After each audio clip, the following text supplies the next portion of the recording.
Welcome back. Let's just take a bit of a breather from all the market commentary and look at the all-important national story. In the aftermath of the Pahalgam attack, India has sent a formal letter to Pakistan stating that the Indus Water Treaty will be held in abeyance. Pakistan terms it as an act of war and has suspended all trade with India and even closed the Pakistani airspace for Indian airlines. Let's bring in Parikshit. Parikshit, hi, morning. I mean, this is important to note because there is an escalation very clearly.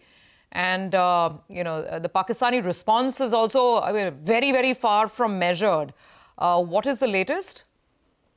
Well, we have seen Pakistani army and rangers opening fire at certain points along the LoC. Now, this has happened soon after the Pahalgam attack.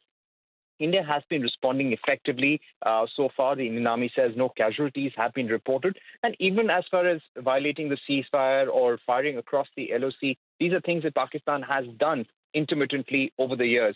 Now, as far as military drills are concerned, India has stepped up military drills. In fact, all of yesterday, very extensive and complicated military exercises were carried out by the Indian Air Force. This was called Aakraman military exercise. Sukhoi jets were moved from all parts of India to carry out these complex maneuvers. The Indian Navy test-fired a medium-range surface-to-air missile in the Arabian Sea from INS Surat.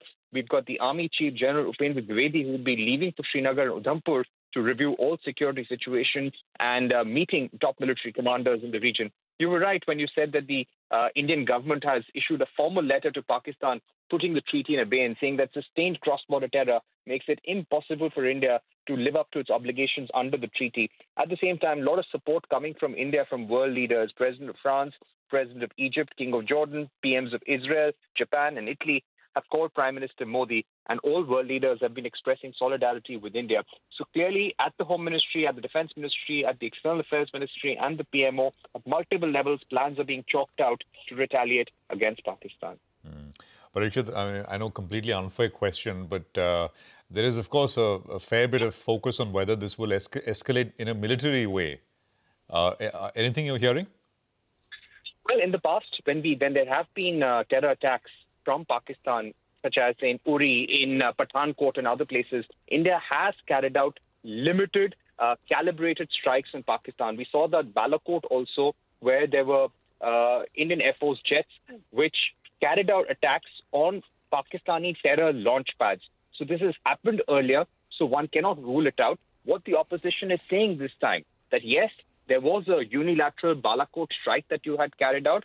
Possibly the response can be something more this time around. The Prime Minister has sent out a very, very strong message saying that we will find those terrorists wherever they may be at the ends of the earth. We will retaliate in ways that no one can even imagine. So clearly, the political will is strong. Yesterday in the all-party meeting, everyone, including the Congress party, said they will fully support any action that the government takes. So India has to now act at a time and place of its choosing. There possibly will be some response, military response, but it's going to be a calibrated response is the sense that we get from what has happened in the past. But clearly, arrangements are being made. We can see a lot of military drills being carried out, but it's very difficult to say in a certain fashion as to when this would happen. Absolutely, and it should be difficult to say as well, right? I mean, it should be, as you said, a time and place of our choosing or the government decides to do. Parikshit, thank you very much for that. That's helpful context in terms of what's going on.